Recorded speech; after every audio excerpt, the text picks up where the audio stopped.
Welcome to MarineMax Lake of the Ozarks. I'm Captain Ben Beecher. Today we're on a 2010 Sea Ray 370 Sundancer. Very low hour, one owner, freshwater boat, fresh buff wax and bottom paint.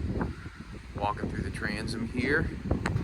All the upholstery is in great shape on this boat. It's been stored under a marine concept cover since day one. Co-captain seat. Captain, this boat has the 8.2 liter V Drive Mercs in it. Electronics, popular walk-through windshield on these. Going down into the cabin. There's your pads for the front of the boat there. Reclining. It looks like you have 67 hours on the generator. Alright. Nice salon in here. There's your galley to port.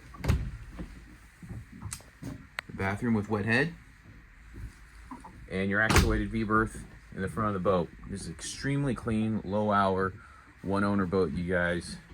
Won't last long. 2010 Sea Ray 370 Sundancer. Thanks, have a great day.